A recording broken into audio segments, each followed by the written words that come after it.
Merci. Eh bien, écoutez, je vous propose d'ouvrir la séance du Conseil municipal convoquée pour ce jour, jeudi 9 septembre. Je vous propose d'abord de désigner un secrétaire de séance. Je vous propose la candidature de Madame Vinault. Y a-t-il des votes contre, des abstentions? À l'unanimité, je vous en remercie. Je vous propose de délibérer... Ah pardon, oui, on va faire l'appel, oui, bien sûr.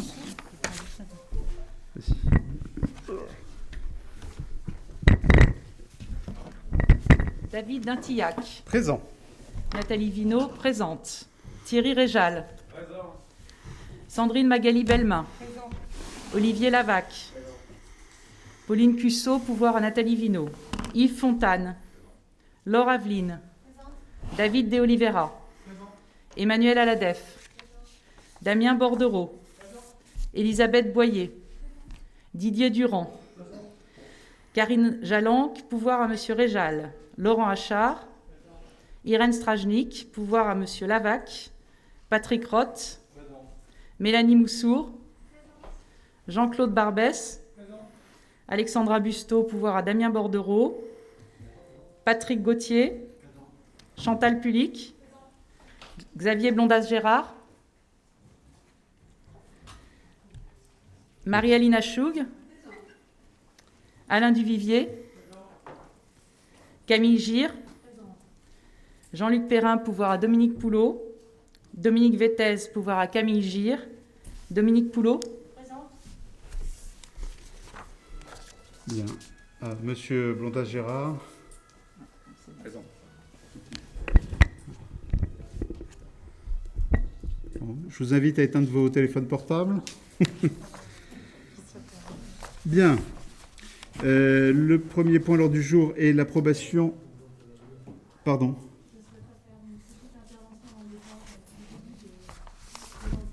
Madame Gire. En préliminaire au point à l'ordre du jour de ce conseil municipal, le groupe écologiste et citoyen souhaite protester fermement.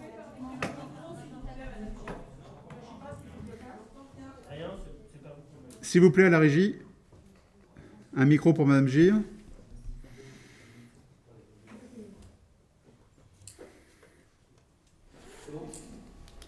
Donc, en préliminaire, au point à l'ordre du jour de ce conseil municipal, le groupe écologiste et citoyen souhaite protester fermement relativement à la méthode utilisée pour communiquer la date de ce conseil devant traiter de la modification numéro 3 du PLU de Bois-le-Roi.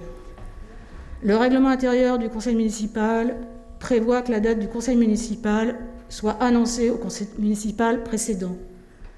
Au conseil municipal de juillet, vous avez annoncé que le prochain conseil serait le 30 septembre et non le 9 septembre. L'écart est de 3 semaines, ce n'est pas anodin. La majorité municipale n'a pas jugé opportun de communiquer ce changement par écrit dès qu'elle en avait pris la décision aux membres des oppositions pour qu'ils puissent s'adapter et adapter leur organisation. Monsieur le maire, c'est un profond mépris pour les élus des oppositions et donc pour les bacos qu'ils représentent. C'est d'autant plus grave, démocratiquement, que le point central à l'ordre du jour est considéré comme particulièrement important par les habitants de Bois-le-Roi. Leur implication à l'enquête publique sur les modifications du PLU en atteste. Cette méthode laisse penser que vous voulez court-circuiter les débats sur le fond.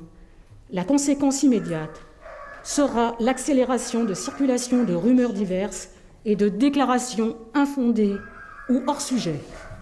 C'est donc à la fois méprisant et contre-productif. Bien, écoutez, vous ouvrez, je le regrette, finalement, un sujet qui allait venir à l'ordre du jour. Vous auriez eu tout le loisir de le faire à ce moment-là. Il n'y a aucun mépris. Maintenant, je vous laisse à vos propos et à vos considérations. Je ne les partage absolument pas.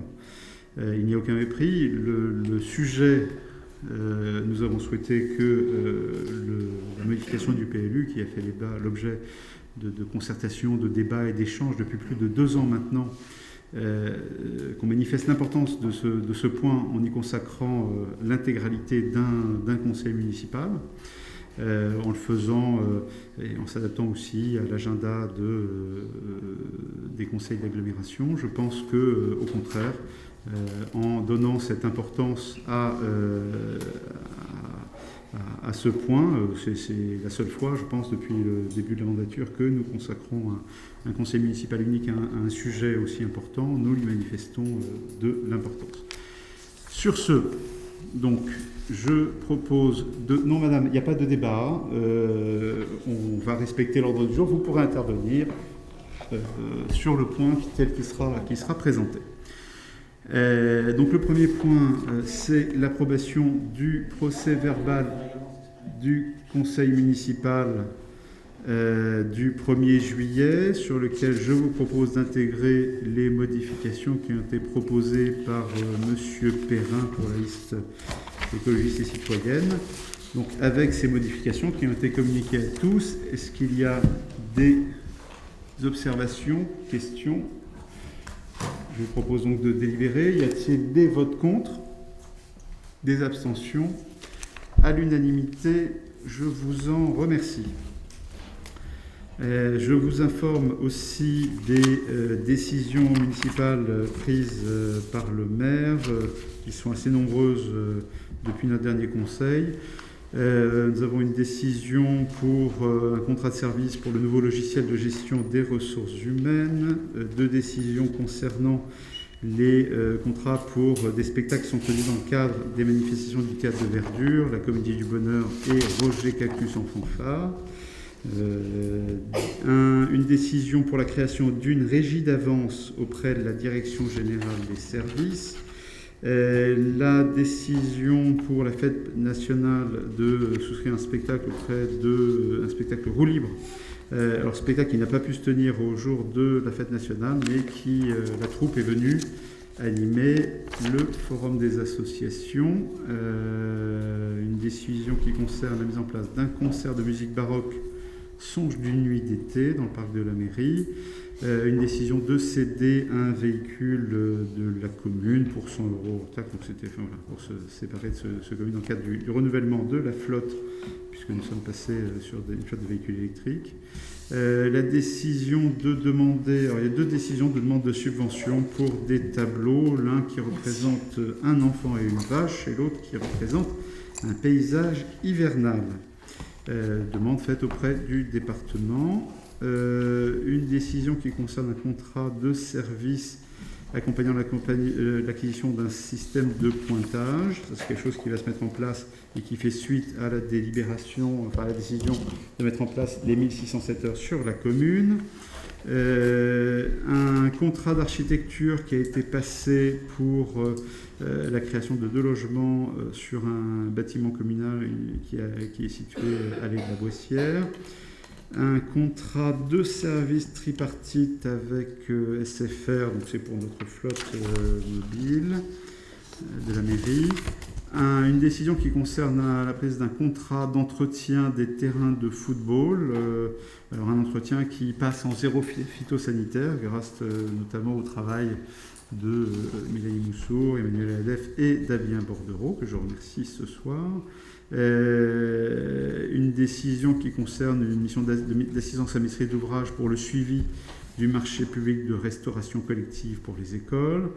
Un diagnostic technique réglementaire qui avait été souscrit pour l'ouverture de la 10e classe, ouverture qui a été confirmée donc dans cette école. La décision suivante est le renouvellement en fait d'une convention de mise à disposition de la bibliothèque et du centre documentaire. Donc c'est un partenariat qu'on a avec l'UGCAM et avec l'ITEP, avec lesquels nous avons des liens forts et que nous maintenons.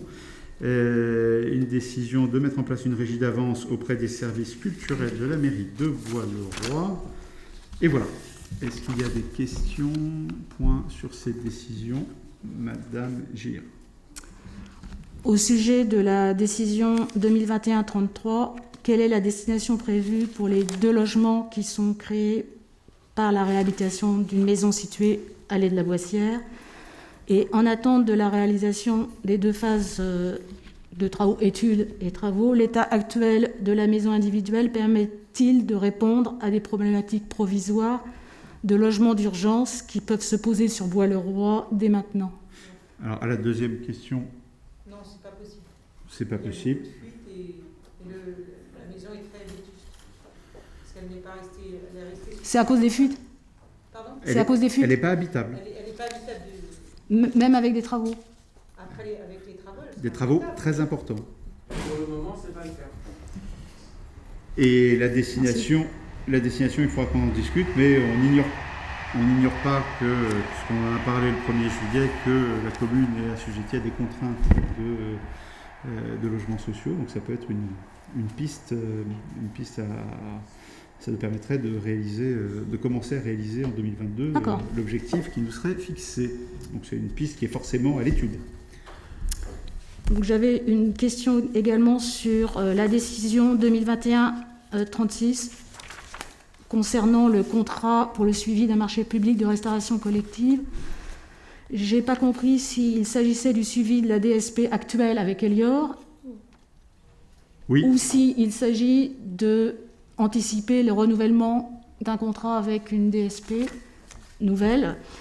Et du coup, je me posais la question, dans le cadre du choix de repartir, le choix de repartir avec une délégation de service public a-t-il été acté à la fin du contrat avec Elior, et a-t-on étudié d'autres possibilités?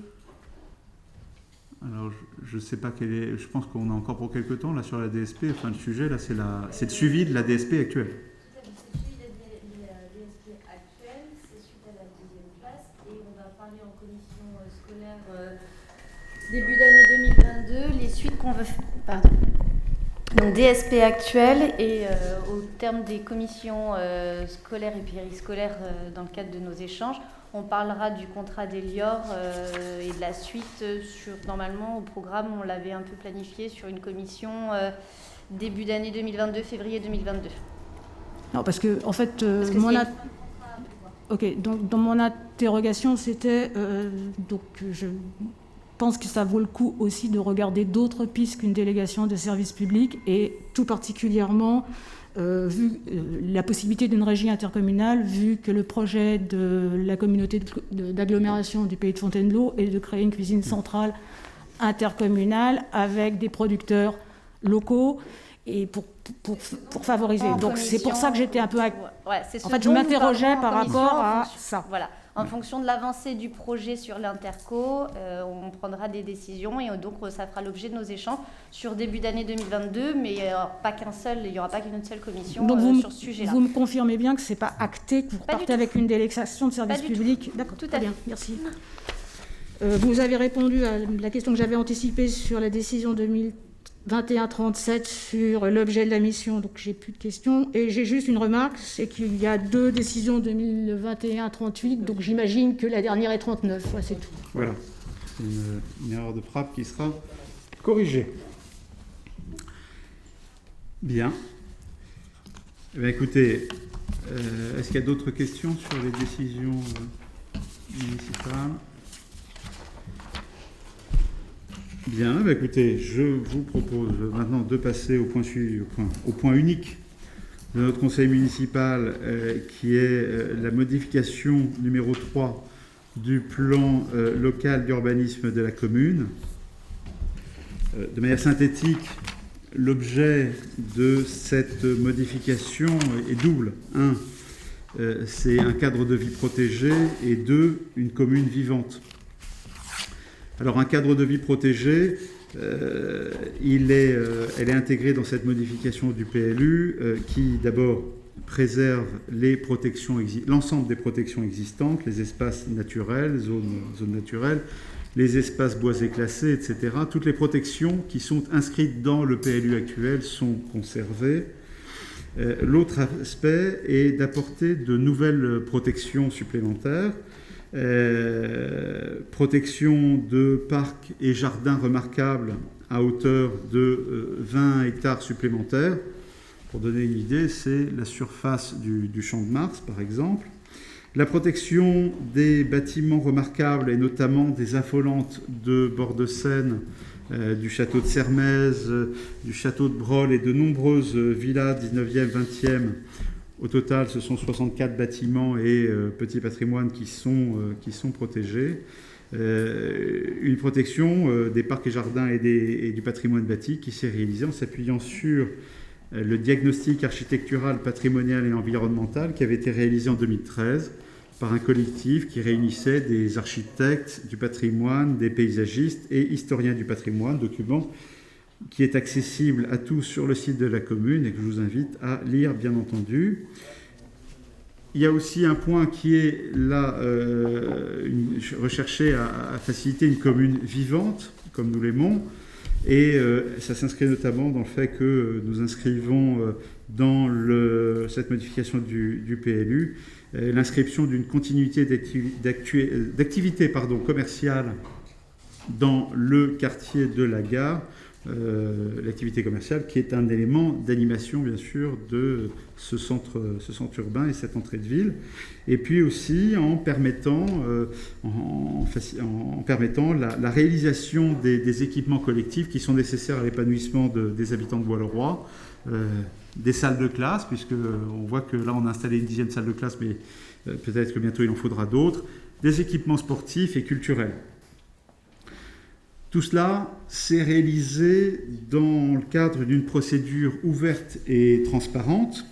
Elle s'est ouverte il y a plus de 2 ans, en juin 2019, avec la délibération du conseil municipal de Bois-le-Roi qui demandait à l'agglomération de prescrire la modification numéro 3 du PLU, ce qui a été fait en juin 2019 dans cette même salle. Nous recevions le conseil d'agglomération à cette occasion.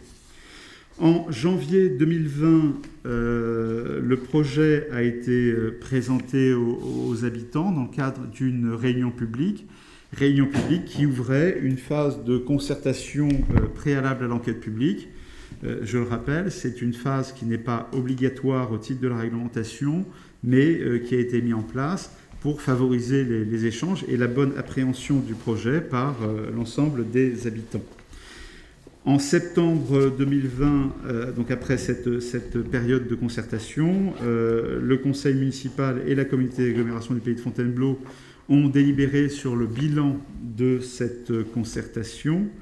Il a été pris en compte pour élaborer un projet qui a été soumis en novembre 2020, soumis d'abord aux personnes publiques associées, que sont la direction départementale des territoires, donc l'État, le conseil départemental de Seine-et-Marne, la chambre des métiers de l'artisanat, la chambre de l'agriculture, la commune de Chartrette, Seine-et-Marne Environnement et l'association collective Touche pas à mon petit bois.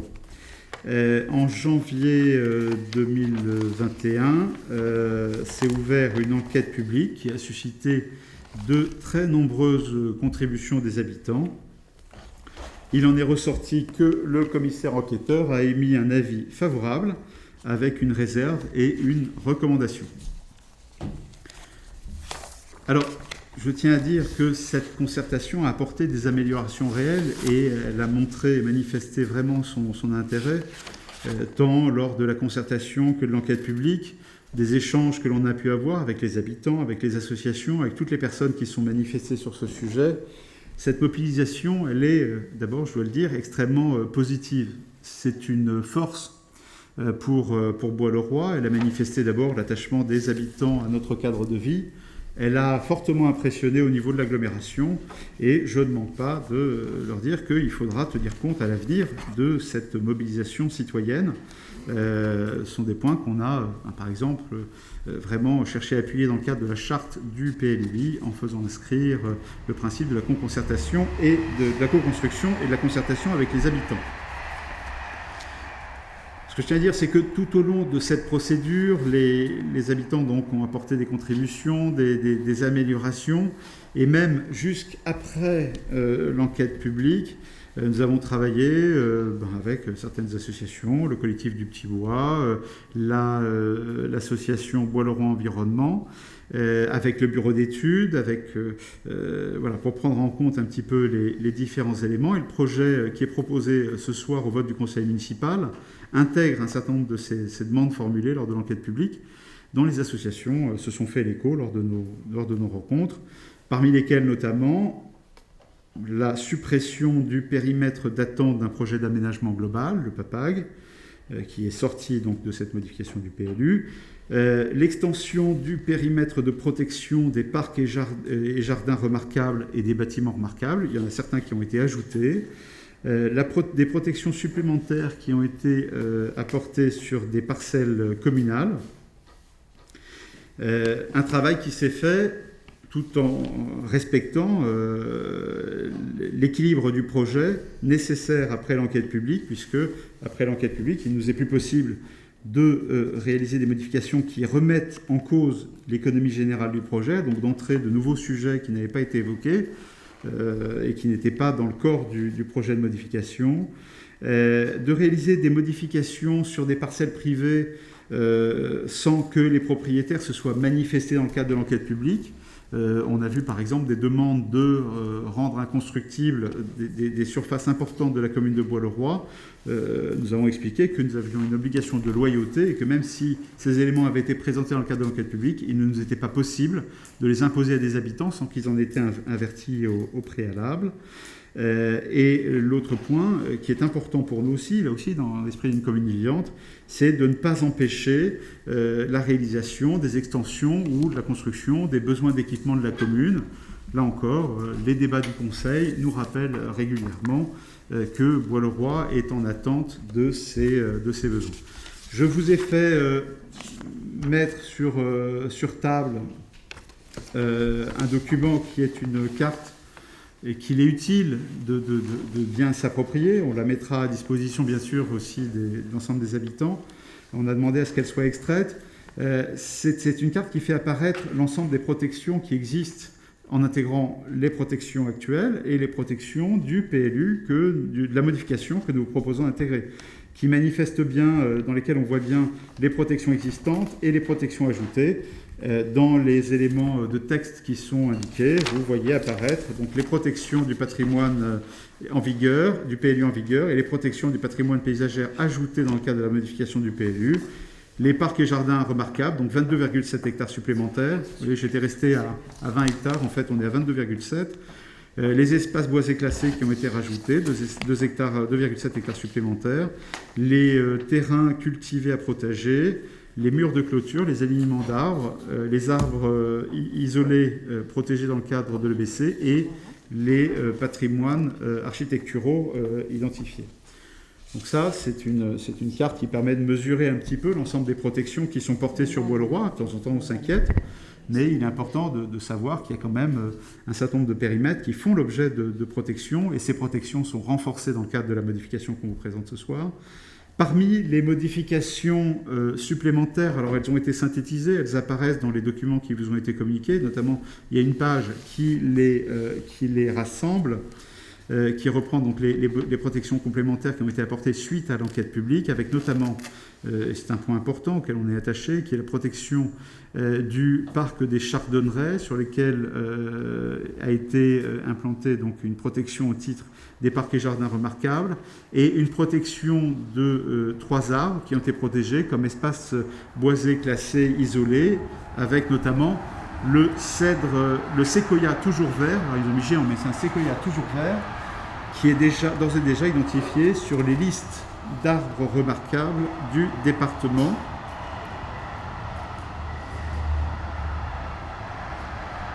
Je vais laisser passer le train. Il est long celui-là.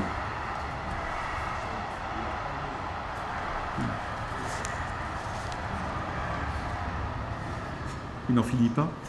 Donc, séquoia géant, séquoia toujours vert, sur lequel nous avions déjà mis effectivement des protections physiques. Enfin, nous mettons en place des protections physiques. Je ne sais pas si c'est encore fait. C'est fait ? Eh bien, écoute, il faudra que j'aille le constater. Comme autre protection supplémentaire ajoutée aussi, la protection des terrains mis à disposition des carrés potagers qui deviennent donc des terrains cultivés à protéger, et puis la petite parcelle mitoyenne de ces terrains qui appartient aussi à la commune, qui a été classée en espace boisé classé. Par ailleurs, dans le périmètre des Foucherolles et à proximité du stade et dans le périmètre du site Natura 2000, certaines parcelles ont été classées en espace boisé classé. Autre point, les parcelles communales qui sont en face du collège, que certains connaissent comme les parcelles des carrières au Savis, donc qui avaient été achetées par la commune il y a quelque temps, ex-carrières au Savis, donc maintenant ont été classées en espace boisé classé. Et on a aussi classé en espace boisé classé le fond de parcelles dans le périmètre du centre de loisirs. Donc derrière les bâtiments du centre de loisirs, on a créé des protections sur les arbres. On a aussi intégré, alors un peu plus en détail, mais des protections supplémentaires sur les parcelles de la rue des Cessois. Donc je rappelle que ce sont des parcelles qui, au titre du PLU actuel, sont dans des zones à urbaniser, qui sont versées dans le cadre de la modification du PLU dans des zones UB, donc urbaines, et dans lesquelles qu'on a ajusté dans le cadre de l'OAP, qui existait déjà précédemment et qui a été ajusté pour créer en fait une sorte d'évolution sans les verser immédiatement en zone UB. Mais on a bien entendu les demandes de protection complémentaires et on a ajouté par rapport à ce qui était prévu dans ce périmètre des obligations d'abord de clôture grillagée permettant le passage de la petite faune, des clôtures de type mur bahut, des bandes de recul végétalisées, et on a élargi pour les 3 parcelles qui ne sont pas encore construites à ce jour, on propose des espaces de pleine terre plantés d'arbres qui sont dans des dimensions beaucoup plus importantes que ce qui avait été prévu initialement. Donc voilà pour brosser de manière synthétique l'ensemble de la démarche, l'ensemble du projet. Ce qu'il faut savoir, c'est qu'un PLU, ce n'est pas quelque chose qui est immobile et immuable. On le voit bien, notre PLU, il a été décidé en 2005, révisé et modifié en 2009, modifié en 2015. Nous proposons de le modifier en 2021. Mais Bois-le-Roi est d'ores et déjà engagé avec l'ensemble de la communauté d'agglomération dans l'élaboration du PLU intercommunal. Donc le PLU intercommunal a été prescrit et en commission, là on nous a présenté, pour le prochain conseil d'agglomération, on validera le choix du bureau d'études qui accompagnera notre agglomération pour ce projet très conséquent et de longue haleine. Pour nous préparer dans le cadre de ce projet, et là aussi c'est le fruit des réflexions et des avis qui nous ont été donnés tout au long de ces 2 ans de travail, nous avons lancé un atlas de la biodiversité communale, donc qui s'appuie sur les habitants et pour lesquels nous avons obtenu des subventions significatives. Je remercie notamment Mme Moussour qui a travaillé sur ce projet avec les services, qui nous permettent d'accueillir très bientôt aussi un emploi, un contrat en alternance qui viendra travailler sur ces sujets.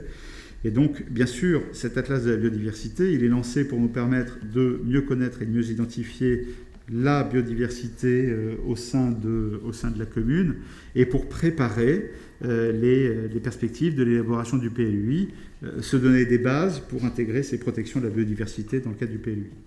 Un autre axe de travail que nous avons présenté à certaines associations qui se discutent dans le cadre du groupe de travail, enfin qui sera présenté aussi au groupe de travail développement durable, qui s'est réuni encore hier soir là aussi avec des élus, des personnes extérieures à la municipalité hier soir, travailler sur la mise en place d'obligations réelles environnementales. C'est une démarche qui est extrêmement intéressante, une démarche qui est une démarche contractuelle, ouverte à tous, et qui permet pour toutes les personnes qui souhaitent, et on a vu que dans la commune il y en avait beaucoup, les personnes qui souhaitent protéger leur terrain et en développer les qualités environnementales, de s'engager dans un contrat avec une entité parapublique ou une association de protection de l'environnement comme Seine-et-Marne Environnement ou même la commune, donc avec un partage d'engagement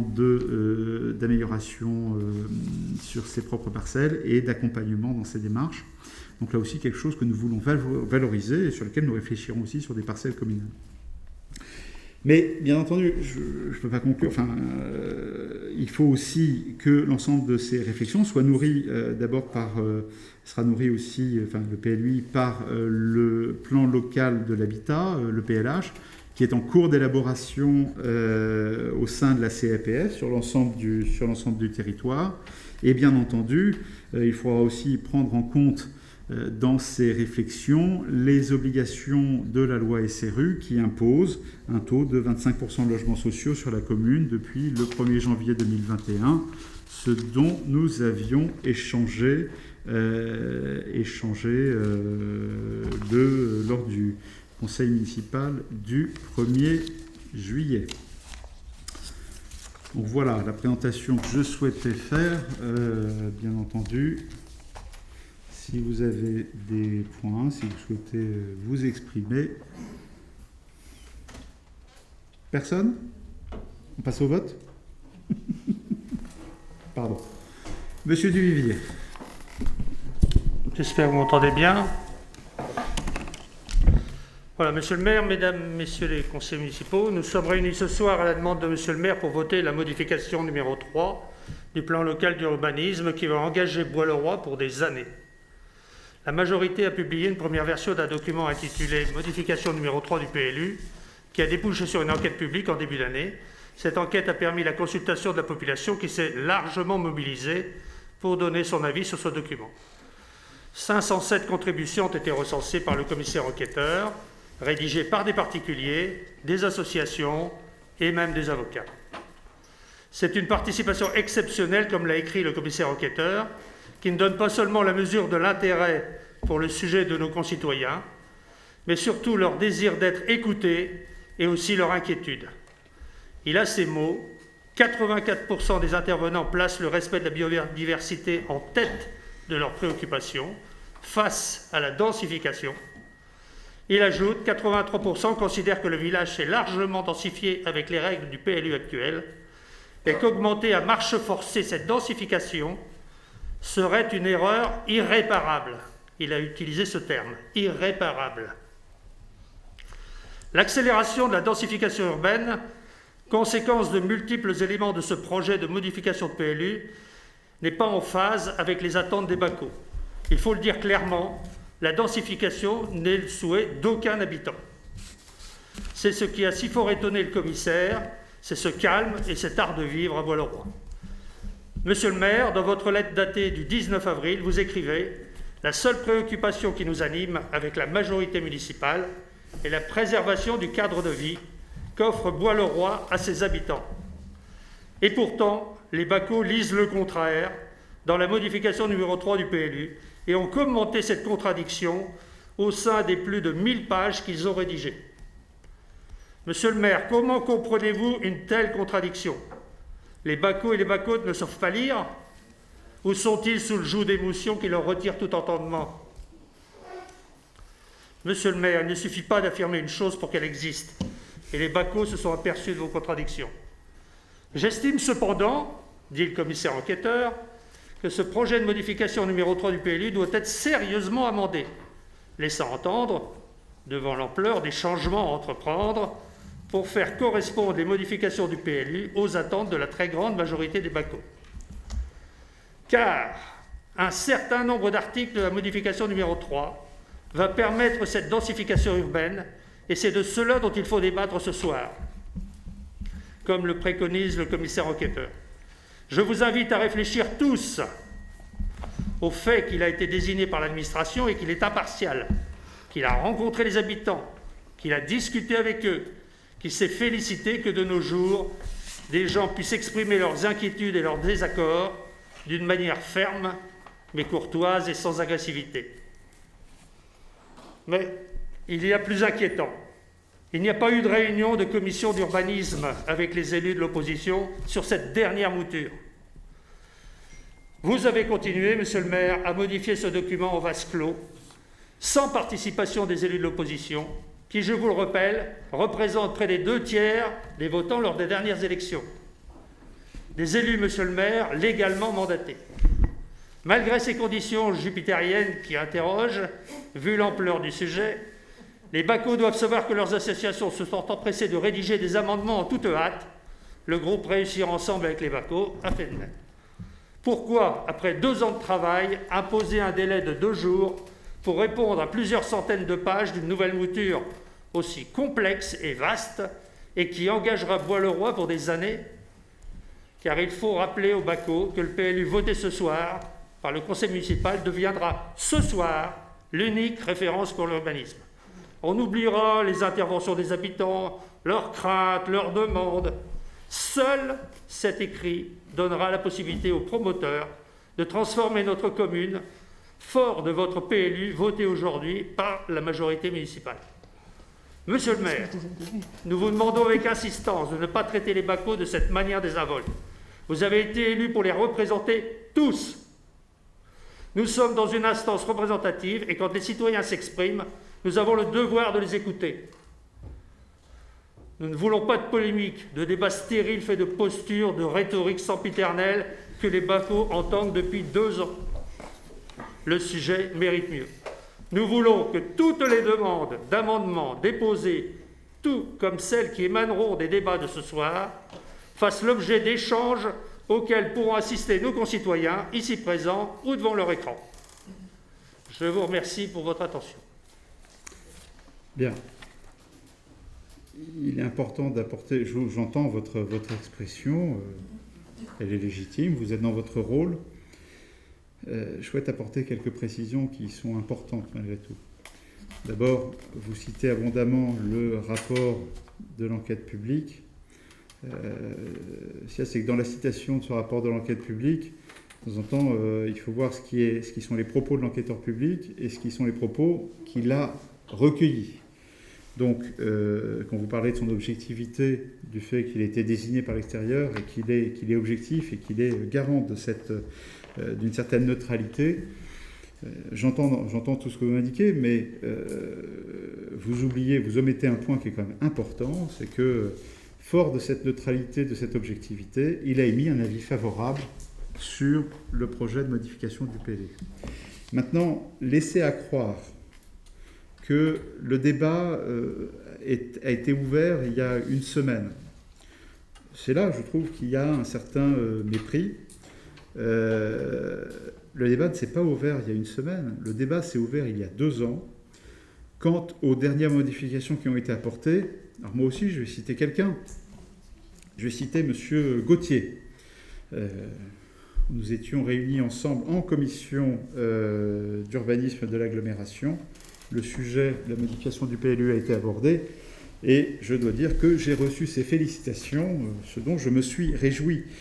Félicitations qui se manifestaient sur les dernières modifications qui ont été apportées, dont je vous ai donné le détail. Et on se rend bien compte que les dernières modifications qui ont été apportées sur le projet après l'enquête publique correspondent quand même pour l'essentiel. La modification principale qui était la suppression du PAPAG, nous l'avons dit tout de suite. Les modifications qu'on a besoin d'apporter, je pense qu'elles ne portent pas à discussion, ou pas en tout cas si jamais on est soucieux de protéger l'environnement de Bois-le-Roi. Et l'ensemble des points qui ont été abordés, par exemple, dans les propositions qu'a communiqué la liste votre groupe, sont des propositions de modifications sur des textes qui n'ont pas changé dans leur rédaction depuis la période de concertation. Donc, sur des documents, vous demandez des modifications, non pas sur des documents qui ont été présentés il y a 5 jours, mais sur des documents qui ont été présentés de très longue date. Donc, voilà, ce sont les précisions que je souhaitais apporter. Est-ce qu'il y a d'autres expressions, Madame Gir ? Donc, pour notre groupe, depuis le bilan de la concertation présenté lors du Conseil du 3 septembre 2020, quoi de neuf dans la modification soumise à approbation ce soir? On avait fait le listing, mais je souhaite rappeler que, contrairement aux élus des deux oppositions, seule la majorité municipale avait tiré un bilan positif de la concertation. Les difficultés étaient pour une grande part liées au périmètre d'attente et à la réflexion concernant le quartier de la Gare. Le nombre et la teneur des interventions lors de l'enquête publique attestent de cette mauvaise concertation. Compte tenu de la réserve émise par le commissaire enquêteur, vous avez retiré le périmètre d'attente du projet de modification. Notre groupe est satisfait de l'abandon du périmètre d'attente. La protection de l'environnement de Bois-le-Roi doit être prise dans sa globalité pour respecter les cohérences écologiques. Nous notons également favorablement que certaines des propositions faites par le collectif Touche pas à mon petit bois ont été incluses. Nous nous en félicitons, tout particulièrement le classement en EBC des parcelles communales au nord du collège et la reconnaissance de l'importance de protéger les mares. J'avais fait le détail de tout ce que vous avez apporté, donc ça, on le note. Mais est-ce suffisant pour assurer une cohérence d'ensemble protectrice ? Vous avez parallèlement assoupli à la demande du département les règles applicables aux équipements publics. Est-ce compatible et cohérent ? Nous regrettons aussi que, comme l'a dit l'autre liste d'opposition, que cette nouvelle mouture de la modification de plus n'ait pas été présentée à la commission d'urbanisme où on aurait pu poser ces questions et lever complètement la question. La méthode utilisée pour imposer à tout prix une modification du plus ne nous convient pas. Il ne suffit pas d'ajouter plusieurs concessions ou améliorations et des protections pour gagner en cohérence et emporter notre adhésion globale. C'est un vrai débat de fond sur les enjeux de l'urbanisme à Bois-le-Roi dont la population a besoin. Nous demandons, et vous y êtes engagés, donc je pense qu'on peut espérer que ça se fasse, que le débat ait lieu démocratiquement dans les étapes conduisant à l'élaboration du PLU intercommunal. Bien. Merci Mme Gire. Monsieur Gauthier, vous souhaitez prendre la parole, vous aussi ? Oui, je voulais donc réagir à ce que vous venez de dire précédemment. Donc, effectivement, donc, il y a eu un débat entre nous qui a été très bref puisqu'il a duré à peu près 1 minute. C'était donc hier soir, donc, soit après le délai maximal, le délai pour transmettre les amendements. Donc dire à la population qu'il y a eu un débat avec M. Gauthier qui vous a félicité. Je l'ai félicité effectivement d'avoir supprimé le PAPAG, qui était une véritable horreur pour les habitants qui étaient dedans, parce qu'il ne faut quand même pas rappeler que le PAPAG, c'est le périmètre d'attente d'un projet d'aménagement global, avec des objectifs de densification. Il y avait même à une commission d'urbanisme de janvier 2020, si je me souviens bien, où on a découvert qu'il y avait donc un projet de 80 logements sur des parcelles qui étaient habitées avec des maisons, et donc les gens étaient surpris de voir qu'on faisait des projets chez eux. Et donc ça a été présenté à la réunion publique. Donc après, vous pouvez toujours dire que ce sont des mensonges, comme d'habitude. Nous fournissons les preuves, ça a été publié sur le site internet. Ces documents nous ont été fournis en commission d'urbanisme. Et donc pour vous, à chaque fois qu'on s'exprime, nous sommes des menteurs, comme d'habitude. Bien, bon, ça c'est, je m'y suis habitué depuis, donc je m'en offusque pas. Cependant, ce périmètre a été très anxiogène pour ces personnes. Et donc pendant des mois et des mois, vous avez inquiété ces gens avec un projet d'aménagement sur leur parcelle sans même qu'ils aient été prévenus. Sans même qu'ils aient été prévenus, ça leur est tombé comme ça sur la tête. Et donc forcément, ça crée des réactions. Forcément, ça crée des inimitiés. Forcément, vous aurez donc une partie de la population qui n'apprécie pas ce genre de procédé. Où ce sont des gens qui, dans des bureaux, décident du devenir des uns et des autres, à leur convenance et selon leurs ambitions politiques et autres. Donc, c'est ça, je vous ai félicité d'avoir renoncé à ce périmètre, parce que c'était nécessaire, et on ne pouvait pas aller plus loin avec ça. Deuxièmement, nous avons reçu les documents vendredi soir. On a appris donc qu'il y avait un conseil municipal. Or, au dernier conseil municipal du 1er juillet, vous aviez annoncé que le prochain conseil municipal était pour le 30 septembre. Donc ça a été un petit peu pour nous, on a dû réagir rapidement. Donc pendant le week-end, on a dû lire les centaines de pages. On n'a pas pu tout lire d'ailleurs, pour être très sincère. Moi, je n'ai pas réussi à tout lire, il y en avait trop, parce qu'on a aussi, nous sommes comme des bénévoles. On n'a pas toute une administration pour aider des prestataires pour aider à faire les documents, etc. Donc nous sommes tout seuls pour lire tous ces documents, les analyser. Nous les avons transmis à nos connaissances et afin qu'ils puissent eux-mêmes réagir. Donc chacun a pu faire des amendements qui vous ont communiqués, dont vous ne parlez pas, mais si vous permettez la démocratie, on les évoquera tout à l'heure. Et donc je tiens bien entendu à réfuter votre affirmation qui est de dire que tout cela s'est fait démocratiquement, normalement, et qu'on a pu discuter pendant très longtemps. Non, on n'a pas pu discuter pendant très longtemps, parce que 1 minute, c'est pas beaucoup, et en plus, après le délai pour fournir les amendements, c'est encore moins. Voilà, merci. Écoutez, enfin, je maintiens, l'essentiel des documents ont été fournis, les délais ont été faits, et ma porte est restée ouverte pendant tout ce délai. Elle est ouverte aux habitants. Je ne l'ai fermée à aucune des personnes qui a sollicité de nous rencontrer, avec Madame Bellemin. Nous avons rencontré aussi avec Madame Moussour, Madame Aladef. Donc, on a eu énormément d'échanges, des échanges parfois aussi informels.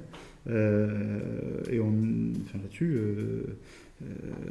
c'est une démarche qui est ouverte à tous les habitants. Vous êtes aussi des habitants et il vous est loisible de souhaiter qu'on en échange. Sur la manière dont ça s'est réalisé, j'entends votre insatisfaction.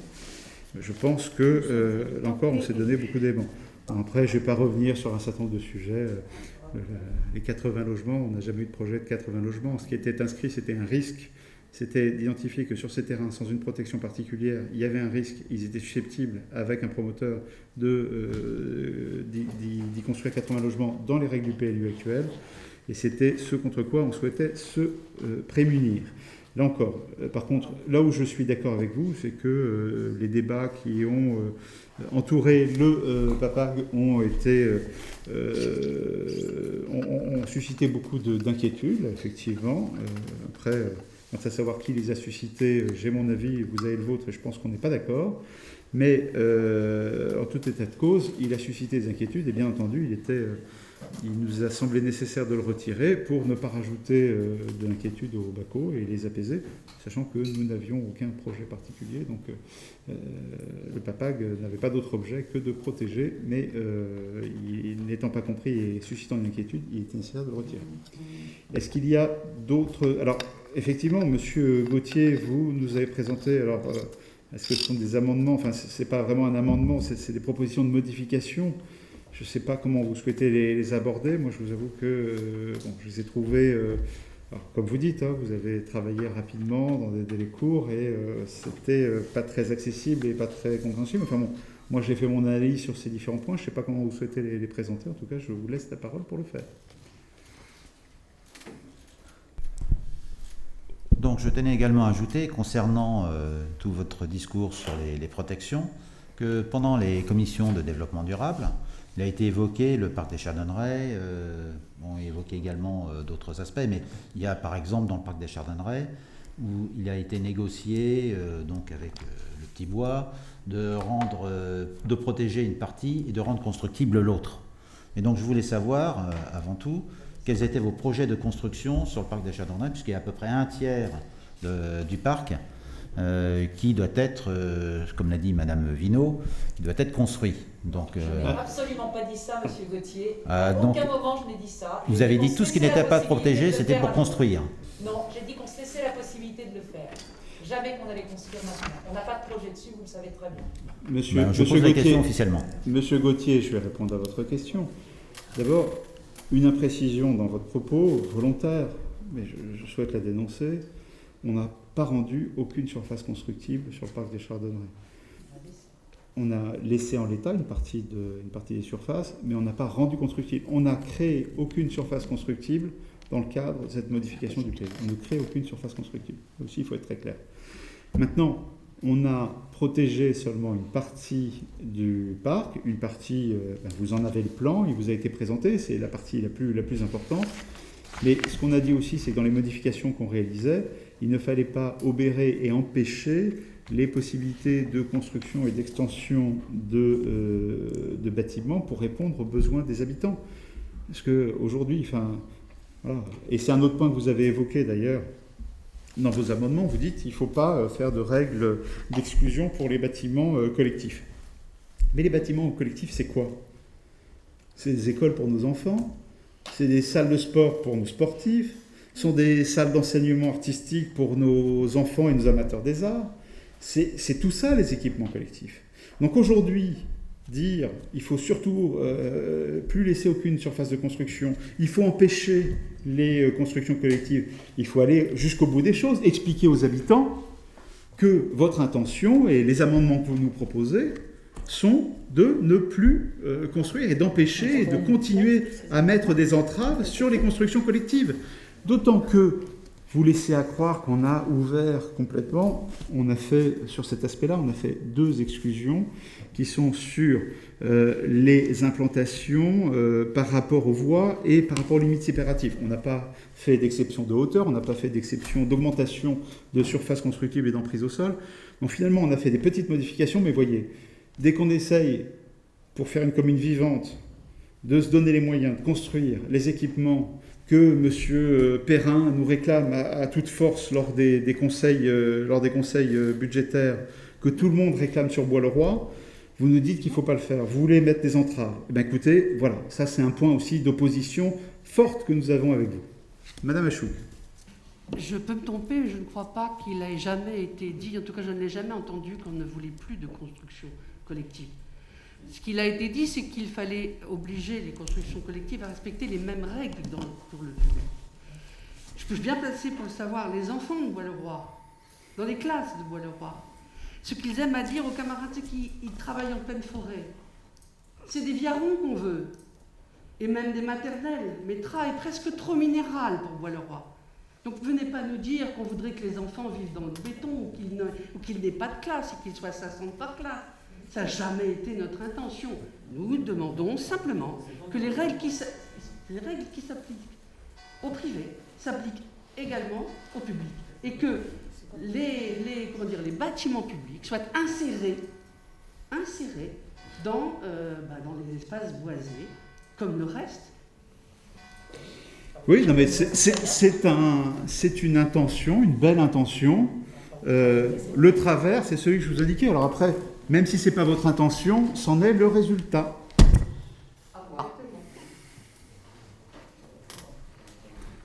Est-ce qu'il y a d'autres observations, Moi, j'ai une observation, c'est que nous n'avons pas les textes des amendements proposés, donc est-ce que vous allez les mettre au vote ou pas?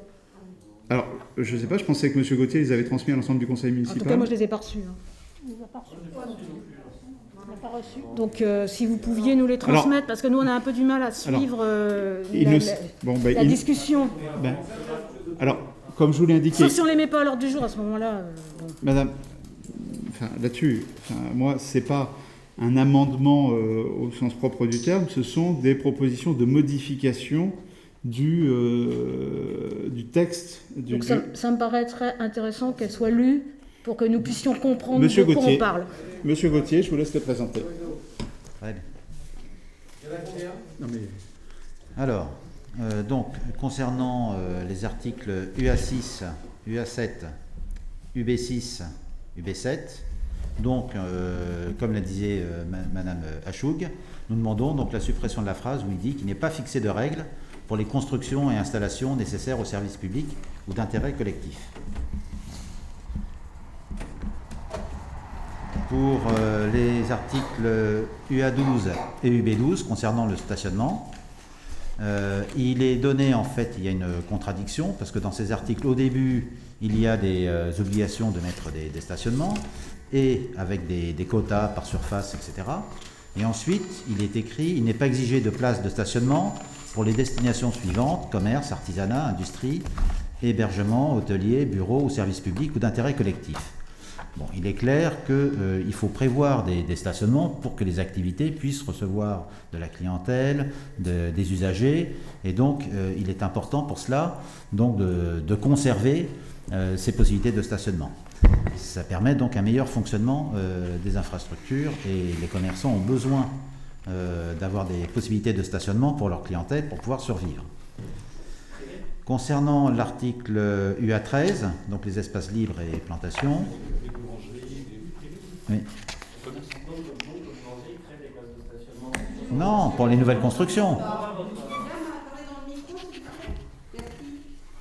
Alors, ensuite, pour les espaces libres et plantations.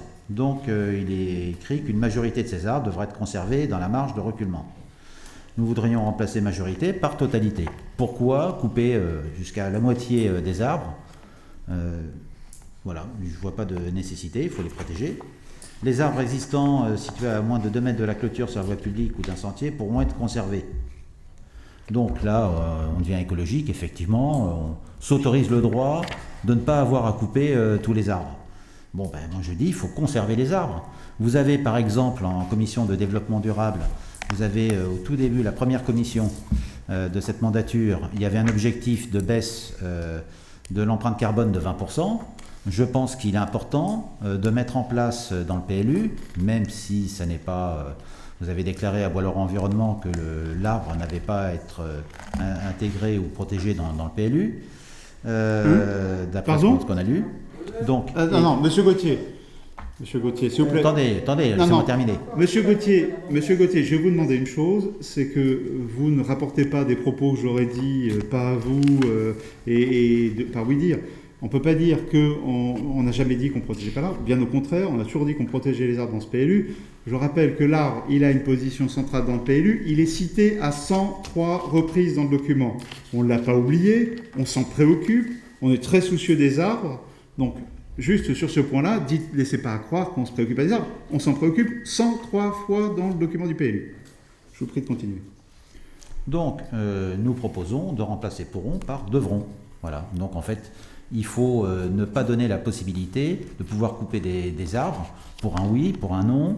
Il y a bien entendu des arbres qui sont malades, des arbres qui sont morts, ceux-là bien entendu, il faut pouvoir les couper. Mais pour les autres, il faut mettre en place un système de protection de l'arbre parce qu'on n'arrivera pas à garder la fraîcheur, à diminuer notre empreinte carbone au niveau municipal si on laisse couper les arbres. Je prendrai pour exemple une parcelle que la commune a préemptée, où lorsque nous avons visité cette parcelle, le futur propriétaire s'était autorisé à couper 30 arbres sur cette parcelle, une trentaine.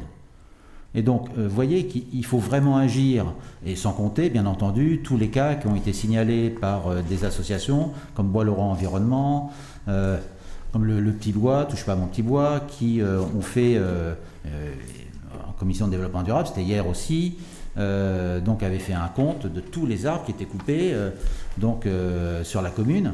Et donc, c'est là où il faut vraiment prendre en considération la protection de l'arbre dans le PLU, parce que c'en est l'objet, et qu'il faut donc justement inscrire donc ce que font déjà plusieurs communes, comme Lyon par exemple, comme différentes communes en France, qui ont intégré dans leur règlement municipal la protection des arbres d'une manière générale, mais aussi précise, avec bien entendu des demandes d'autorisation de coupe, etc.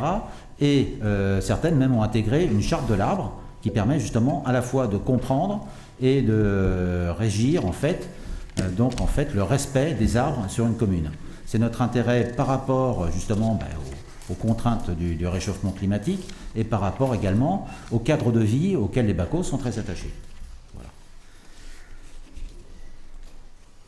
Ensuite, concernant les performances énergétiques et environnementales, donc là, nous proposons également de pouvoir inscrire dans le PLU à ce que la commission d'urbanisme elle ait plus de capacité de contrôle de la qualité des réalisations justement dans ce domaine. Donc, si par exemple on veut respecter la nouvelle règle environnementale, donc ça va nécessiter également d'accepter par exemple les panneaux solaires, qu'ils soient photovoltaïques ou qu'ils soient thermiques, et donc de pouvoir justement les autoriser même s'ils sont visibles de la voie publique. Voilà. C'est UA15.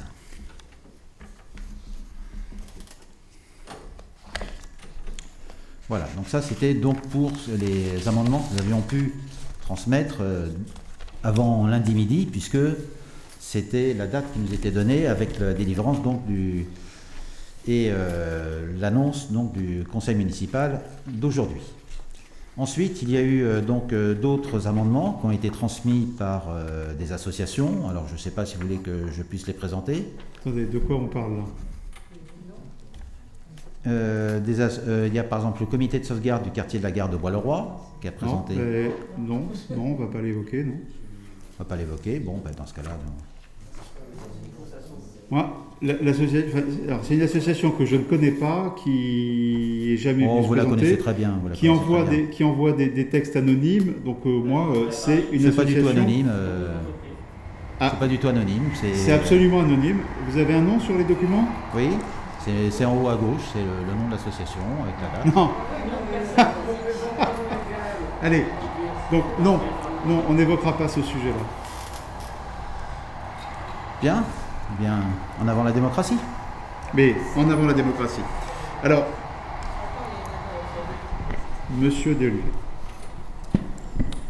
Pardon, je me permets d'intervenir parce que depuis le début de ce conseil municipal, on en parlait de démocratie et c'est insupportable. C'est insupportable pour la simple et bonne raison que ce conseil municipal et tous les autres, s'il est retransmis en vidéo, c'est grâce à notre majorité.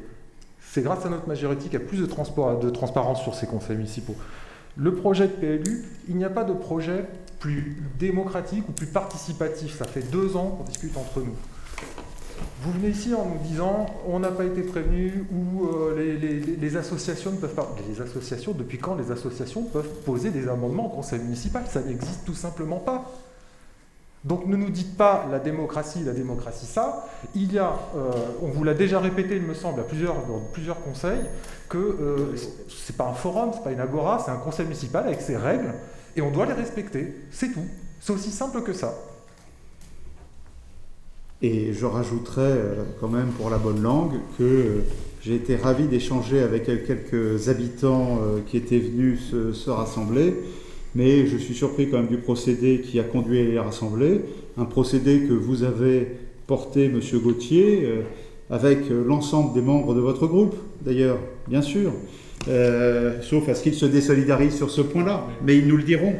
Mais par des procédés d'affichage, encore d'un collectif créé ex nihilo et qu'on ne connaît pas, et avec des échanges par voie d'affichage d'ailleurs illégaux, pour essayer de réunir un maximum de monde en indiquant, avec des messages téléphoniques, tout ça pour lutter contre les projets funestes du maire. Donc c'est des méthodes qui veulent forcer la démocratie et qui nous donnent ensuite des leçons de démocratie. Je pense que j'étais ravi d'échanger avec ces habitants, parce que c'était des habitants qui étaient là et qui étaient pas du tout dans un esprit...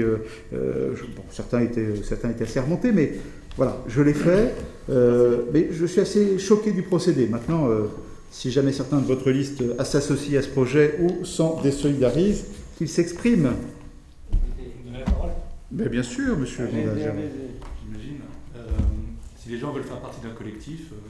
ils sont libres d'en faire partie, hein, votre majorité peut en faire partie également. Moi, j'en fais pas partie, je vous l'ai déjà dit, je vous le répète. Point final. Donc, si c'était la réponse que vous attendez, je vous l'apporte. Chacun est libre de faire partie d'un collectif ou d'un autre. Mais est-ce que vous soutenez la démarche des membres de votre groupe qui ont incité à cette réunion par voie de SMS, par voie de message? Vos réseaux sociaux de votre groupe ont partagé ces éléments. Voilà. Que je ne fais pas partie de ce collectif, point final. Bien. C'est tout. Je note que j'avais vous quelques en remarques. Désolidarisez. J'avais quelques remarques sur le. Je ne sais pas si parce qu'elles sont un peu techniques. Elles auraient dû avoir eu lieu, je pense, pendant la commission d'urbanisme.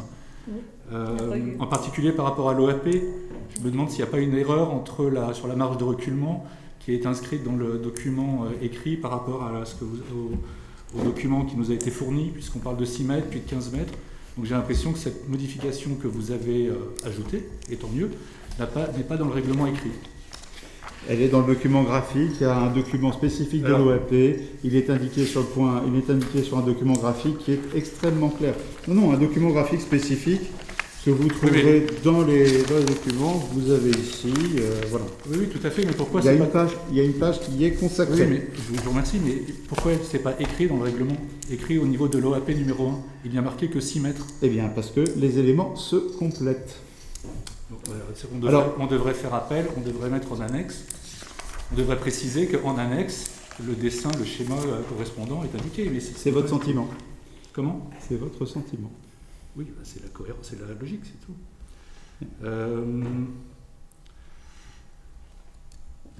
Sur la partie, vous avez supprimé un certain nombre de règles qui existaient pour les maisons du 19e et du 20e qui étaient listées. Pourquoi? C'est un peu dommage, justement, Alors, si vous ne savez pas pourquoi est-ce qu'on les a retirés, c'est que vous n'avez pas été attentif pendant ces 2 dernières années. Si, on les a exprimés, on l'a indiqué non, à vous avez plusieurs sélectionné. reprises. On a indiqué à plusieurs reprises, Monsieur Blandéja, et je le redis encore, parce que toute pédagogie est à base de répétition, donc je me répète. Sur ce point-là, les protections générales qui sont inscrites dans le PLU actuel ne sont pas efficaces, ne sont pas opposables devant un tribunal. Donc aujourd'hui, opposer un projet de permis de construire sur la base des prescriptions générales qui sont indiquées dans le PLU actuel et qui sont illustrées par 3 pages, quand nous avons, nous, inscrit 64 bâtiments et petits patrimoines qui sont identifiés sur le règlement graphique, qui bénéficient de règles spécifiques, claires. Aujourd'hui, si quelqu'un veut détruire, raser une affolante de bord de Seine, il peut le faire. Demain, il ne le pourra pas. Donc aujourd'hui, cette protection, elle est réelle, et on aurait pu vous faire plaisir et laisser une protection inopérante. On n'a pas voulu vous faire plaisir, on a voulu faire quelque chose qui fonctionnait. Donc, la protection générale qui était faite n'apportait aucune protection réelle. C'était un leurre, et il était nécessaire d'y remédier. Et quand on a intégré des protections supplémentaires, on ne l'a pas fait ni au doigt mouillé, ni suivant notre bon plaisir. On l'a fait en s'appuyant sur un document, je l'ai rappelé, qui est accessible à tout le monde, je l'ai rappelé même en introduction de mon document, sur ce point. On l'a fait en s'appuyant sur un diagnostic qui avait été réalisé pour la préparation d'une aire de valorisation de l'architecture et du patrimoine, qui a été réalisé par un collectif d'architectes, d'historiens, de paysagistes, qui a fait un travail tout à fait considérable. Vous avez 109 pages et vous avez une identification qui a été faite. Maintenant, si vous trouvez qu'il faut en rajouter, qu'il en manque, le PLUI sera là pour ça. On peut tout à fait imaginer de le faire et le débat peut s'ouvrir. Par contre,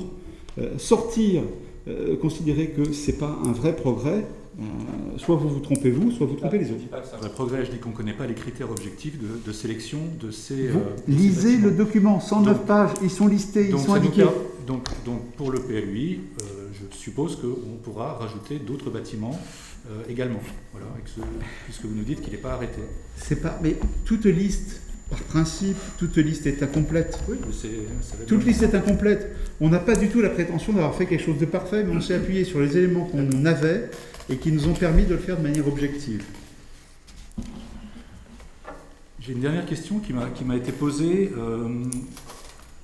si vous avez sûrement l'explication, par rapport au nombre d'habitants dans Bois-le-Roi en 2030.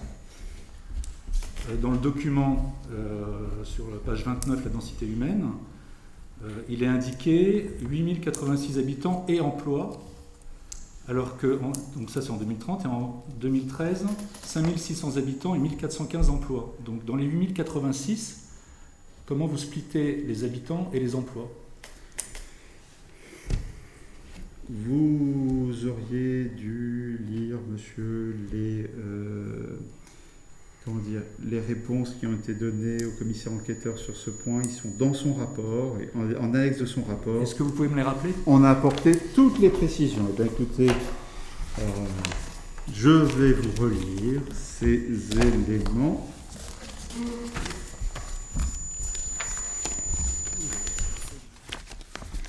Si je l'ai, mais enfin bon. Le split, alors après sinon, je peux vous renvoyer au document, on pourra vous l'envoyer si je ne le retrouve pas. Non mais vous avez peut-être en tête le nombre d'habitants en 2030, peut-être que... Mais là encore, la vision à 9 ans ou à 8 ans... C'est les prescriptions du SDRIF, c'est pas les miennes, donc je connais pas le SDRIF par cœur. Non, c'est pas monsieur le maire qui décide, mais je suppose qu'il a une écoutez, perspective... J'ai pas la réponse à vous donner ce soir. Je vous renvoie au document qui lui aussi est public, qui est on a apporté une réponse sur ce point-là. Et effectivement, c'est un chiffre qui intègre de l'emploi et des habitants. Et là encore, c'est un objectif défini par le SDRIF depuis un bureau. Ça n'est pas le juste le split entre les deux, c'est tout. Eh ben, vous le trouverez dans ces documents-là. Je ne l'ai pas en tête. Si vos services peuvent me le renvoyer, ça serait avec plaisir. Non, mais je vous renvoie ce document. Vous le retrouverez, je suis sûr. L'autre point, je souhaiterais apporter des précisions par rapport à ce qu'a indiqué M. Gauthier. D'abord, sur les modifications sur les règles, sur les équipements collectifs, je vous l'ai indiqué, c'est quelque chose qui mettrait en péril les besoins de la commune. Sur le fait de conserver la totalité des arbres dans les marges de reculement, simplement, ça bloquerait un certain nombre de projets et ça rendrait inconstructible un certain nombre de terrains, alors que le principe de la replantation, elle est quand même ouverte à certains.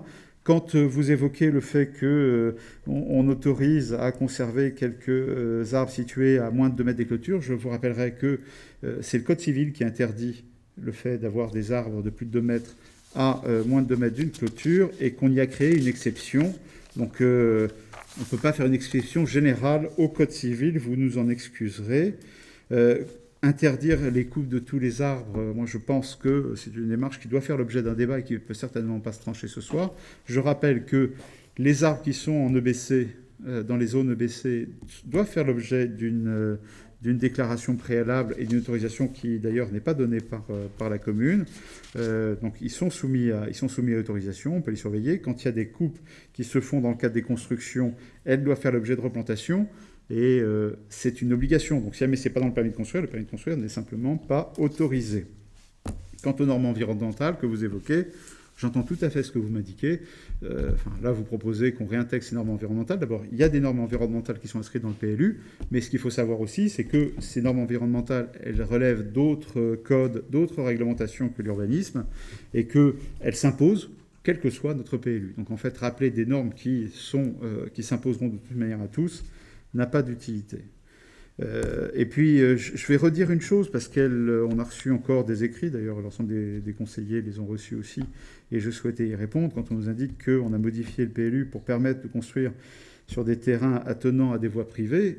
C'est un sujet sur lequel on a déjà répondu à de multiples reprises. C'est une erreur, c'est faux. Dans le PLU, on a bien précisé que les constructions s'appréciaient par rapport aux voies ouvertes à la circulation publique identifiées avant la modification du PLU de 2009. On reste sur ces règles. Elles apparaissaient dans l'article 3 de chaque... elles apparaissaient au moment de l'enquête publique dans l'article 3 du règlement de chaque zone. Il a été rajouté dans l'article 6. Donc il ne faut pas laisser à croire ce point-là. J'ai encore lu ça ce soir. Et je répète là encore que c'est faux. Madame Achoug. Je voulais revenir, s'il vous plaît, sur cette manifestation qui vous a choqué aux abords de l'école tout à l'heure où vous avez rencontré les Bacos. Je tiens à préciser qu'en ce qui me concerne, je n'ai pas participé à une quelconque convocation. Mais néanmoins, monsieur le maire, je voulais vous préciser qu'en votre temps, vous participiez à une manifestation bien plus bruyante. Vous n'avez pas hésité nuitamment à être présent avec des enfants. Hein. Et il me semble bien même que des joueurs de Corse ont envoyé leur soutien à cette manifestation qui est passée en boucle, monsieur, sur votre site lors de la campagne. Donc, je suis enseignante par définition et l'erreur est humaine. On peut changer d'avis et ça n'est pas un problème. Sauf que moi, je n'ai vu ce soir que des gens qui avaient quelque chose à dire, que des gens qui voulaient rencontrer des élus, que des gens qui avaient des inquiétudes et des questions. Je n'ai pas vu d'outrance, je n'ai pas vu la presse, les photographes. J'ai vu un chien, par contre, dans une cage, merci. Et que des Bacos qui sont venus parler paisiblement. Alors peut-être de façon un peu tonique pour certains, mais en tout cas, il n'y avait pas d'agressivité de leur part. Alors qu'aujourd'hui, vous vous outriez de cette espèce de manigance qu'aurait fait je ne sais qui par des médias que je ne fréquente pas. Bon, je trouve ça un peu lourd quand même. Mais bon, voilà, c'est vous. Je me suis mal exprimé ou j'ai été mal compris. Je n'ai pas du tout critiqué la réunion de ses habitants. D'ailleurs, vous aurez remarqué que je me suis présenté à eux et que, d'ailleurs, si nous avons eu un petit délai, un retard dans le démarrage de ce conseil municipal, c'est parce que j'ai échangé avec eux. Donc, bien entendu, je ne les critique pas et j'ai bien senti effectivement que c'était une réunion d'habitants préoccupés et soucieux de leur cadre de vie. Par contre, et je le renouvelle, je critique la manière dont des représentants de votre groupe se sont associés et ont participé par voie de SMS avec des qualifications qui, eux, venaient à la mairie contre les projets néfastes du maire. C'est ça qui me gêne, c'est ce procédé-là. Et je vous assure que si j'ai assisté à d'autres manifestations, d'abord j'y ai participé parce que là aussi je venais assister à un conseil municipal, de la même manière que vous, et si j'y suis resté, et s'il y avait des enfants, là aussi à l'époque ça s'est déroulé de manière très bon enfant et très joyeuse. Et je me souviens, et j'en garde un souvenir, j'en garde un grand souvenir, effectivement. Effectivement. Donc, par rapport à ces modifications, bon, je vais essayer de vous apporter des réponses, Monsieur Gauthier, sur la manière, sur ces différents points. Moi, vous nous avez présenté comme des points d'observation. Ce ne sont pas des amendements en tant que tels, puisqu'ils n'ont pas été formalisés comme un amendement à la délibération. Moi, ce que je vous propose, c'est que, finalement, le sens de vos amendements, c'est qu'il faut remettre l'ouvrage sur l'établi, relancer le travail et se redonner de nouveaux délais. Je pense que cela s'exprimera très bien dans la délibération qui vous a été proposée, qui est de dire est-ce que vous êtes favorable ou défavorable à la modification du PLU qui vous est présentée ce soir. Et si jamais c'est défavorable, eh bien, l'agglomération l'entendra comme ne devant pas se prononcer sur le projet et le sujet sera reporté. Et si c'est favorable, elle l'entendra et elle délibérera dessus. Moi, je tiens à dire en tout cas qu'il y a un point important, je l'ai exprimé justement aux habitants qu'il y avait tout à l'heure. On peut toujours essayer, espérer, imaginer, aller chercher des éléments supplémentaires. Moi, mon sentiment, c'est qu'on a fait ce travail, on l'a fait de manière assez ouverte, alors effectivement, avec des associations, avec des gens qui avaient exprimé aussi, qui s'étaient exprimés tout au long de l'enquête publique. Aujourd'hui, il n'y a plus ce délai, ce serait une perte de temps. Et l'autre chose, c'est que, d'abord, on n'a plus la possibilité de modifier de manière substantielle ce projet, et le risque fort, c'est de se retrouver et d'avoir perdu ce qu'on a fait aujourd'hui. L'agglomération vient de prescrire le PLU intercommunal. Elle a lancé ce travail. Ça va coûter énormément en termes d'énergie, de temps, de mobilisation des habitants, des élus, des services, des bureaux d'études qui vont nous accompagner. Et je vous le dis très clairement, perdre les modifications et l'effet de ces 2 ans de travail avec les habitants et de débat, quelque imparfait qui puisse apparaître à certains, c'est tout perdre. Parce qu'en fait, la prochaine étape, ce sera le PLUI. Et là où je pense, et là où un autre élément de fierté que j'ai, parce que je suis très fier du projet que nous vous présentons ce soir, je m'y suis énormément impliqué. Je remercie vraiment tous les gens qui, autour de l'équipe, tous les gens qui s'y sont investis. Je vous remercie aussi pour les débats que vous avez apportés et les éléments qu'on a pu prendre en compte. On a essayé de le faire de manière constructive. Mais un des autres éléments de fierté, c'est qu'il a éclairé les habitants sur l'importance de ce sujet-là et sur l'importance de s'y motiver. Et je pense que si on avait ces débats-là au moment du PLUI, il serait déjà trop tard. Alors que là, on est déjà en amont, tout le monde a un avis aiguisé sur le sujet, et je pense que Bois-le-Roi prendra toute sa part dans la mise en place de ce PLUI. Donc moi, j'y vois quelque chose d'extrêmement favorable. Je pense qu'on a là-dessus, on s'est bien signalé auprès de l'agglomération, qu'on a bien manifesté notre sensibilité, et que cette modification du PLU qui porte une vraie ambition, elle apporte un certain nombre de choses. Elle est incomplète, elles sont toujours incomplètes, les modifications du PLU, mais elle porte une réflexion en elle qu'on sera vigilant d'accompagner jusqu'à la mise en place du PLUI. Madame Achoug. Monsieur le maire, si demain, par un jeu de population, vous deviez construire une école, monsieur, est-ce que vous raseriez toute la parcelle pour construire l'école? Est-ce que ces enfants-là, n'auront plus de bois? Comme c'est écrit dans le PLU, parce que pour le service c'est public, absolument pas. Comme pour le public, vous avez non pas de contrainte de ne pas. Madame, c'est ce que j'ai bien compris. Madame Achouk, dans ce cas-là, vous avez mal compris. Et je vous le répète, merci. Les 2 seules exceptions, je vous l'ai dit tout à l'heure, mais vous avez mal compris ou je me suis mal exprimé. Les 2 seules exceptions dont bénéficient les équipements collectifs, équipements publics, ce sont des règles d'alignement par rapport aux voies, d'alignement par rapport aux limites séparatives.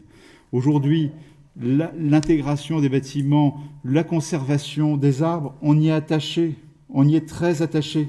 Je le répète parce que c'est pareil, vous savez, les habitants, il s'avère qu'il y en a un que je connais très bien, c'est moi-même, voilà.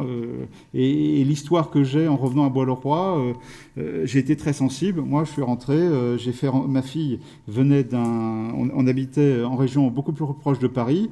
Ma fille aînée a passé 3 ans en école dans un environnement bitubé. Quand elle est rentrée au CP à l'école des Viarons, j'ai été extrêmement sensible au cadre que je lui offrais et ça a confirmé l'intérêt qu'il y avait à revenir à Bois-le-Roi. Bien entendu que ce cadre-là, on souhaite le conserver.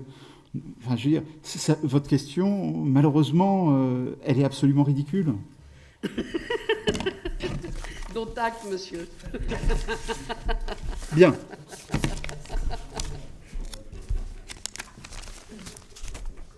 Les débats s'étant tenus, je vous propose de délibérer. Bah écoutez, si j'avais su que j'aurais réussi à vous faire rire comme ça... Il y a plus d'une fois. Ah bah écoutez, vous m'envoyez ravi. Eh ben, c'est toujours ça. Ça comble ma soirée. Alors, tac, tac. Je retrouve plus... Je m'y perds, voilà. Ah oui, ça, vous me déstabilisez. Ouais. Donc...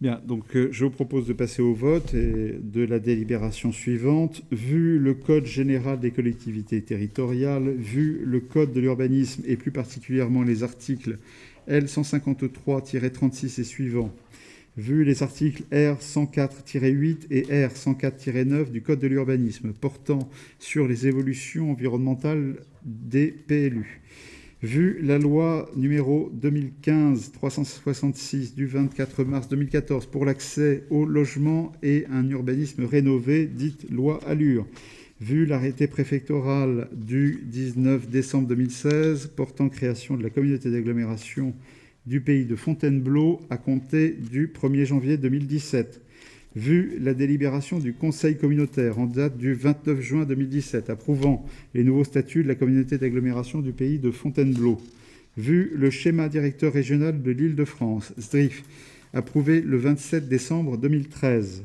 vu le plan local d'urbanisme de Bois-le-Roi, approuvé le 9 février 2005, révisé le 16 septembre 2009, modifié le 16 septembre 2009 et le 9 décembre 2015, vu la délibération de la commune de Bois-le-Roi en date du 6 juin 2019, demandant à la communauté d'agglomération du pays de Fontainebleau de prescrire une procédure de modification du PLU, vu la délibération du Conseil communautaire du pays de Fontainebleau en date du 27 juin 2019, prescrivant la procédure de modification numéro 3 du PLU de Bois-le-Roi, fixant les objectifs et les modalités de la concertation, vu les objectifs cités ci-dessus de la modification numéro 3 du PLU de Bois-le-Roi, vu la décision numéro 2020-5368 de la mission régionale d'autorité environnementale, MRAE, d'Île-de-France, en date du 13 mai 2020, après examen au cas par cas dispensant de réaliser une évaluation environnementale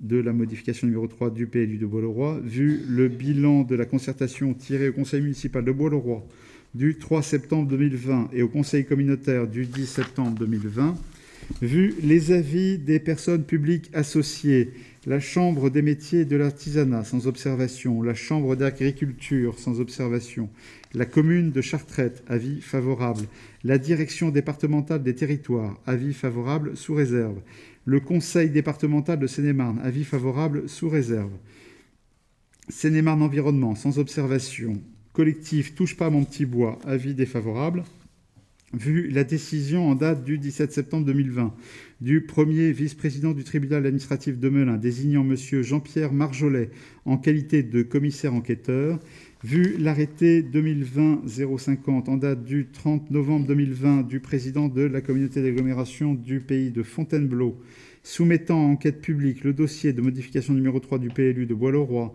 durant la période du 5 janvier 2021 au 4 février 2021 en mairie de Bois-le-Roi et au siège de la communauté d'agglomération, vu les pièces du dossier de modification numéro 3 du PLU soumises à l'enquête publique, vu les remarques et observations du public présents sur le registre d'enquête publique et transmises par courriel ou par voie postale, vu le rapport final du commissaire enquêteur remis en date du 12 avril 2021 et l'avis favorable assorti d'une réserve et d'une recommandation, réserve l'abandon du périmètre d'attente d'un projet d'aménagement global PAPAG, recommandation avant toute nouvelle modification du PLU et de son règlement concernant les mesures de protection du patrimoine bâti, les habitants concernés de certaines villas, des quais de Seine et leurs associations devront être consultés et associés en amont.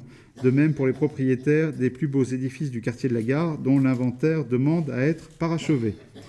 Vu les modifications apportées aux documents soumis à l'enquête publique pour tenir compte de certains avis des personnes publiques associées, des observations du public et de la concertation de la recommandation du commissaire enquêteur, tableau annexé à la présente délibération, considérant que la communauté d'agglomération du Pays de Fontainebleau exerce sur l'ensemble de son périmètre à compter du 1er janvier 2017 l'intégralité des compétences transférées à titre obligatoire par les communes, et notamment l'aménagement de l'espace communautaire, comprenant la compétence plan local d'urbanisme et par conséquent la conduite des documents d'urbanisme communaux, considérant qu'il convient de mettre à jour le PLU de Bois-le-Roi par l'intégration des documents suivants.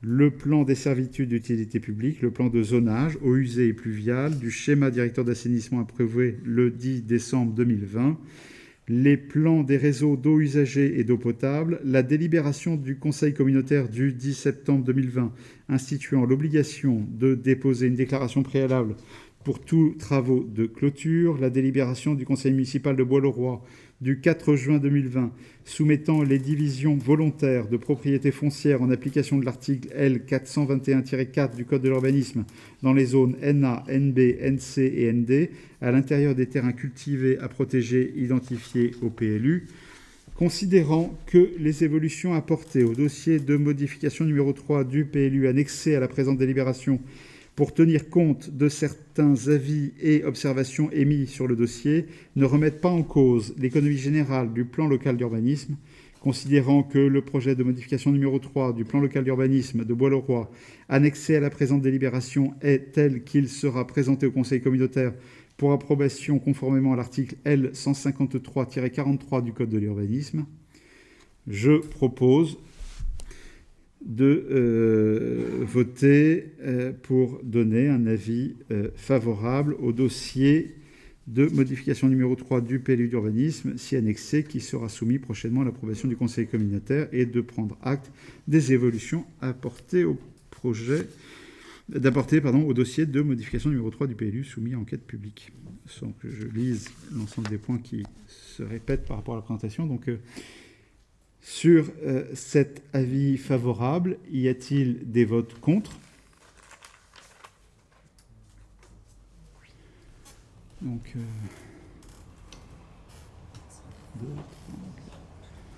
9 votes contre. Y a-t-il des abstentions? Y a-t-il des votes pour? Il faut lever la main. Bon, eh bien, écoutez, 20.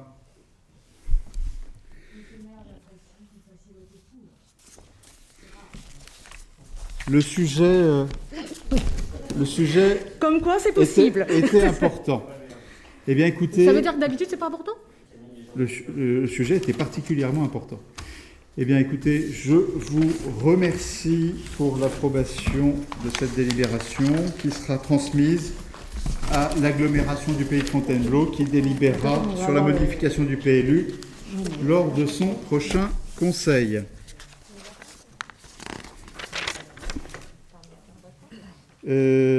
Quelques informations avant de nous séparer. Donc sur les prochaines activités, il y a actuellement une exposition de peinture de Madame Annie Bertrand qui est organisée en mairie. Le forum des associations s'est tenu dimanche dernier. Il a réuni beaucoup de monde et je remercie les nombreux élus que j'ai vus pour leur présence aux côtés des associations. Laure, il y aura une permanence spéciale voilà, samedi matin, donc de 9h à 10h40, une permanence spéciale enfance avec Madame Evelyne. Sans rendez-vous. Dimanche... Pardon ? Non, c'est bon. Excusez-moi. Dimanche, il y aura le vide-grenier qui se tiendra à Bois-le-Roi. La météo s'améliore un petit peu, donc je compte qu'elle continue de s'améliorer. L'année dernière, nous avait un petit peu refroidi et mouillé en tout cas. Une autre permanence, c'est une permanence biodiversité qui se tiendra le samedi 18 en mairie et en présence de Seine-et-Marne Environnement. Et le 18, enfin le week-end des 18 et 19, nous aurons l'accueil des jeunes parents et nouveau-nés, l'accueil des nouveaux bacos à 14h. Bien sûr, l'ensemble des élus sont conviés. L'après-midi, le 18, il y aura les journées du patrimoine. Et le 19 à 15h, une opération de ramassage, elle est maintenue ? Oui. Forêt-Belle et Berge-Seine. Voilà, bon, Forêt-Belle et Berge-Seine, donc dimanche 19 à 15h. Avant de retrouver... une petite pause quand même à la fin du mois, mais là on a une pré-théâtre de verdure, on a eu début là, de reprise qui a été très chargé. En octobre, le festival des Briardises, je pense que je n'ai rien oublié. Et donc nous nous retrouvons pour un prochain conseil qui se tiendra le 30 septembre. Mais écoutez, je vous remercie encore toutes et tous, Madame Vie. J'en profite juste qu'on est réunis pour la commission cet été. On a adressé un mail avec 3 dates. Il faut peut-être parler dans le micro parce que sinon... C'est juste à propos de la commission enfance, donc les affaires scolaires et périscolaires. Cet été, on a envoyé un mail pour donner par avance 3 dates, le 7 octobre, le 28 octobre et le 25 novembre. En présentiel et en visio, même s'il y a une impossibilité d'être en présentiel, il y aura une visio. J'ai un problème professionnel, la date du 7 octobre est bien maintenue, mais on va revenir vers vous parce que le 28 octobre et le 25 novembre, je suis en déplacement à Clermont-Ferrand, je ne pourrai pas assurer les 2 commissions, donc on revient vers vous cette semaine pour trouver 2 nouvelles dates. Oui, mais Oui, voilà, mais disons que... Donc si vous la modifiez, voilà, le sujet, faut aussi qu'on avance, on sait qu'on a des challenges sur les sujets des tarifications, donc c'est pour ça. Voilà, je préférais vous donner l'information vu que tout le monde était réuni. Merci beaucoup, Laure Evelyne, et puis monsieur De Oliveira, pardon. Je me permets juste de faire un peu de publicité, parce que alors, le programme vient d'être bouclé, c'est pour ça que tu n'as pas eu l'info. Je rappelle juste la Semaine Bleue, un événement auquel on est très attaché au Centre communal d'action sociale. Donc, pour rappel, donc, ce sera du 4 au 8 octobre, et donc il y aura des ateliers du lundi 4 au vendredi. Il y aura des cafés littéraires, une conférence de présentation des ateliers du PRIF, une promenade avec l'USB Rando, des ateliers écriture, une rencontre avec des auteurs bacos et un atelier cosmétique avec notre partenaire que certains connaissent très bien, le Chat Beauté. Voilà, merci. Bien. Est-ce qu'on a fait le tour? Parce que avant que mais c'était très bien, hein, merci beaucoup. Eh bien écoutez, cette fois, vraiment... Je lève la séance du conseil municipal. Je vous souhaite à toutes et à tous une excellente soirée avant de vous retrouver sur la commune. Merci beaucoup.